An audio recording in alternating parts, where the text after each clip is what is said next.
Social মিডিয়াতে দেখেছি, but পত্রিকা আসলে কোন উৎস থেকে এটা বলা হয়েছে এটা কিন্তু আসলে পরিষ্কার করে নাই আসলে। আর এই ধরনের কোনো সিদ্ধান্ত আসলে এখনো হয় নাই। হ্যাঁ, এবং এটা এরকম যদি হয় সেটা আমরা নিজেরাই এটা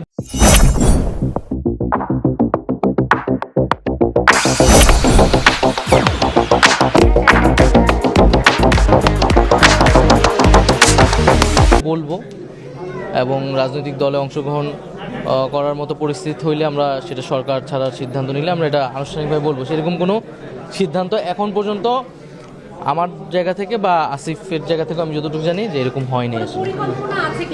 কোনো রাজনৈতিক দল গঠনের না, এখনো আমরা এটা ভাবি না। আমরা তো সরকারের কার্যক্রমই করতেছি। তো এই আলাপটা আসছিল যখন আসলে কিছু রাজনৈতিক দল থেকে বলা হচ্ছিল যে সরকারের থেকে রাজনৈতিক দলে অংশগ্রহণ, তখন আমি বলেছিলাম যে কথার প্রেক্ষিতে যে নতুন রাজনৈতিক দল হোক বা অন্য কোনো রাজনৈতিক দল হলুক, আমরা সরকারে থাকা অবস্থায় সেটার সাথে সংশ্লিষ্ট হব না। এখন পর্যন্ত বা পরিকল্পনা আসলে হয়নি।